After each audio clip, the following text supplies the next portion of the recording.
Hi. I don't know about you, but it's been an interesting couple of weeks. And earlier this last Friday, I experienced my first Zoom bombing. And if you haven't had the it's not called pleasure, then you're lucky. So thankfully, I'm going to bring someone today who has been advising faculty and staff who are transitioning and teaching their courses online.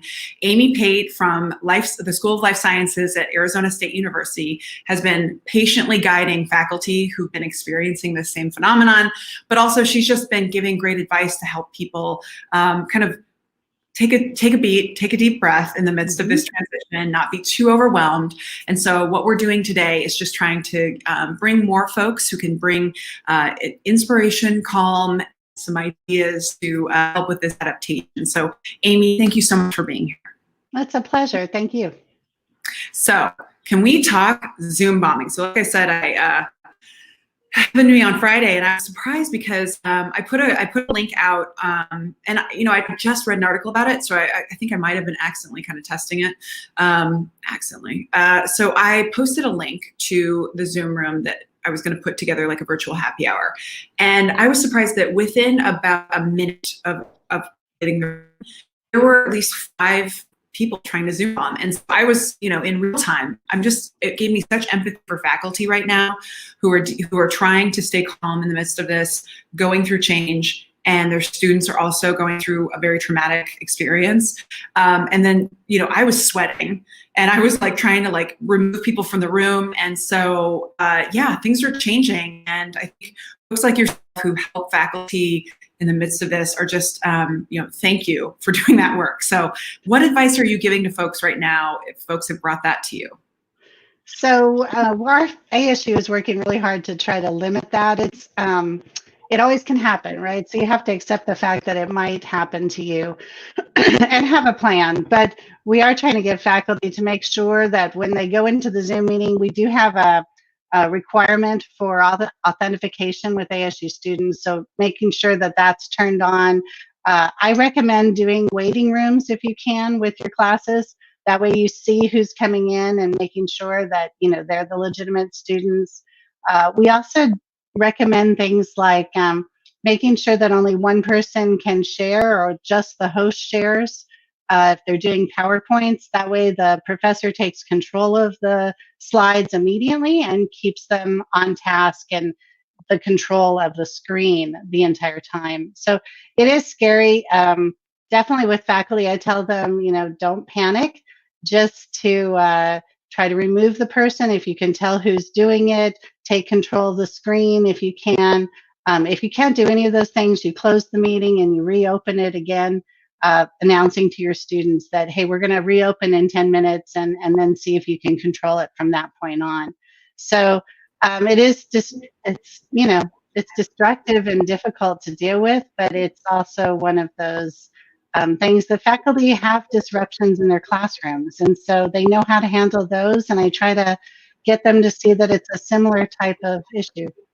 Okay, that's helpful. Yeah, so I know that there have been some just really terrible, frankly, like there's racist incidents.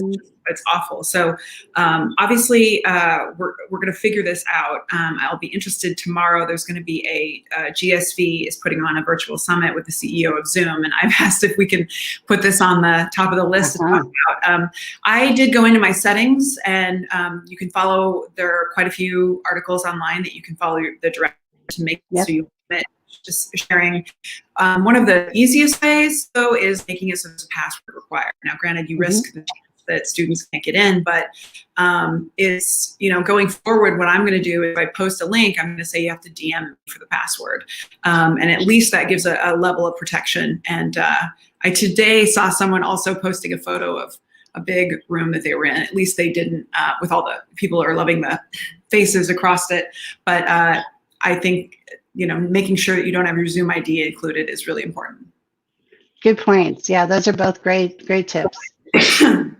So let's, now we talked about that elephant in the room. Can you share what advice you were giving faculty about how to take their classes online? I mean, ASU took 63,000 students online in one day, which is, I don't know that any university in the country has ever done that, by the way. And I think they're the only institution that was a comprehensive research university, but also had as significant of an online presence as they do. And so folks know that they have a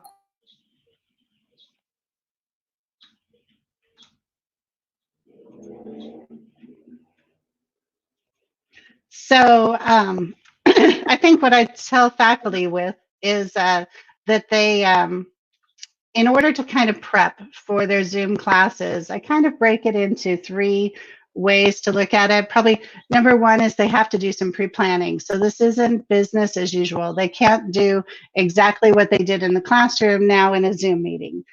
So there's got to be some pre-planning. And one of the first questions I ask them is, are you planning to just lecture the entire 75 minutes? Because if you are, it would be better off for you to record those sessions. Let's chop them into 15-minute chunks and just post them online for students to watch on their own time. But if they tend to have interactive classes, which a lot of our life sciences faculty are huge advocates of active learning, evidence-based teaching, so they're incorporating a lot of interaction into their 400 person lecture halls. Then you've got to do some pre-planning on that. So you may have to design polls or clicker questions ahead of time. You're going to think about what visuals you're going to use, because in an online presentation, the visuals become really critical. And just thinking about the structure of your course becomes important. So pre-planning is first. Second thing I would say is the structure of the course. And I tell faculty that really structuring should come in terms of every 10 minutes or so, you're going to change the pace, or you're going to change the visual, or you're going to change the activity in the classroom. And it applies to a regular classroom as well, but especially when students are just passively watching online, they need that change up every time. So I tell faculty to get started kind of like they would get started in a regular classroom. They might arrive 5 to 10 minutes early, pull up their slides, make sure the classroom is arranged the way they want it to be, and start talking to students as they come into the room, get to know them a little more. They might do an initial kind of icebreaker poll that just gets a pulse from the students as to where they are and what they are struggling with. Maybe have them post some questions from their homework, things like that. Get them started with that. And then as you go through the class, again, every 10 to 15 minutes, you're going to change it up. So you might lecture for 10 minutes, but then you're going to do clicker questions. Or what I really like doing is now like interviews with the students, where you pull a student up on stage with you and talk to them about what they heard and what they think about a particular subject, and see if you can get kind of a dialogue going. That's interesting for students to watch. And again, it changes up the pace a little bit. I really tell students, or faculty, that they almost have to script this out a little bit, at least for the first couple of times till they get used to it. Yeah. All awesome. So helpful. We've been bringing folks in here to give advice for the past 2 weeks, and these are super actionable, and I think people are going to really appreciate it. I love the idea of doing kind of a mini fireside chat with students, especially if you have someone who you kind of reach out to them in advance and be like, hey, I'm noticing that you're doing that you're, especially someone who seems like they're more chatty or trying to communicate. Great. We want to surprise someone with it. But that's, and for polling, is that something that you're using in Zoom? Well, we use Turning Point as well as Zoom. So the Zoom polls work really well. I love them. A lot of our faculty use clickers or Turning Point in their regular classes. So that's been a really easy transition into Zoom. It works just as well. Great. Okay.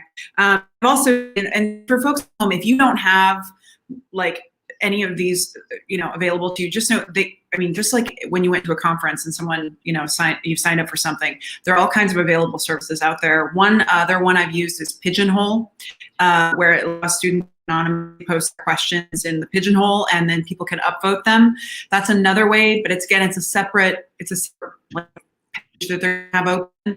But for you, it might be useful to get a sense of where folks feel like they're having the most questions or the most challenges, and then you can maybe position that that's the source of the fireside chat interview, is trying to talk and troubleshoot together. I love this. I love the idea of having students as co-creators of the course as well, that, you know, when we're talking with faculty who are a little nervous about this, but not, you know, you don't need to, you do not need this to be perfect. This is we're going to get through this. And this is not, you're not building an online course. You are just transitioning modality to distance. But you know, being transparent with students about what you are not really familiar with. Some of them might be able to be kind of a TA for Zoom for you. I think this is an opportunity for folks who want to support virtual paid internships. This is something we're trying to work on, is getting some resources for our campuses and trying to figure out how we get some you know, paid internships that are virtual for students. This is one place where every course, we're not going to have enough IT support or instructional designers to help, but maybe students could help with the blocking of the Zoom bombing, right? That or playing a kind of a just a technology support. And also, when you let students know that you're unfamiliar, it gives them permission to help you and to be co-creating with it. Definitely. Yeah, we had a couple of faculty assign a student to watch the chat room for them. So while they're talking, one or two, three students can watch the chat room comments and break in, if they have a webcam, could break in and actually ask the question for a student who's just texting or unable to do a webcam. So that's a nice feature as well. Love it. Okay. Super helpful. Any final advice or kind of broader anything that you're offering to folks that you you think is helping pretty much regardless of who you're talking to? You know, that's an interesting question. We kind of talk about what types of things can be done in this online environment that are going to really cause us to rethink how we do our regular classrooms. And there's so many things that are happening. Just the fact that we have professors who are reaching out to their colleagues and doing little quick interviews in their Zoom meetings with their colleagues. It's not too hard to have a colleague come in and you can interview them for 15 minutes. And, you know, in the traditional class, we might have had to fly that person out and have them spend 2 days in Arizona, those kinds of things. Now, 15 minutes, you can chat with an expert. So those are nice ideas. I think a lot of faculty are finding that they are seeing ways of teaching online that will enhance their classes in the future. So we have professors saying, you know what, that chat box is really nice in the Zoom meetings, because I hear from my quiet students, the ones who aren't usually talking, and they feel comfortable just putting in a text chat, so then I can communicate with them. And the one that just caught me, I had about 10 minutes ago, we've been talking to a professor about doing online exams.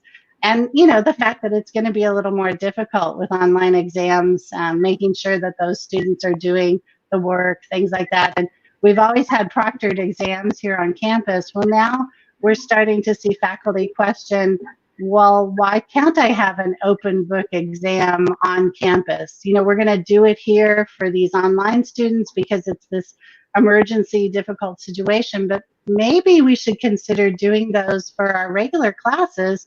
We just make the time limit really tight. We make the questions really thoughtful and high level cognitive thinking. And, you know, that's a better assessment anyway than these multiple choices. So I think getting faculty to question outside of the box what they've been doing in an almost routine way, now they can really rethink. They have an opportunity to rethink it.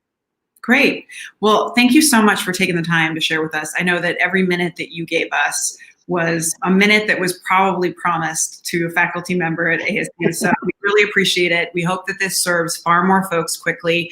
And for those of you at home, if you know of another teaching and learning expert or instructional designer, or someone who's been useful that you think can give insights, advice to the broad community, we are definitely interested. And in particular, what we're focused on is making sure that that this circumstance that we're going through does not substantively increase the achievement gap. We are focused on trying to make sure that we support our faculty staff as they're helping to support students, but how do we make sure that we're supporting low-income first-generation students of color, and now those who are vulnerable in ways that we didn't anticipate. So trying to create a little bit of peace and calm in the midst of the chaos is really one of our many goals right now. So thank you again, Amy. And folks, if you have any questions for Amy, I have linked in Periscope her Twitter handle, so you can message her there. I hope your DMs are open.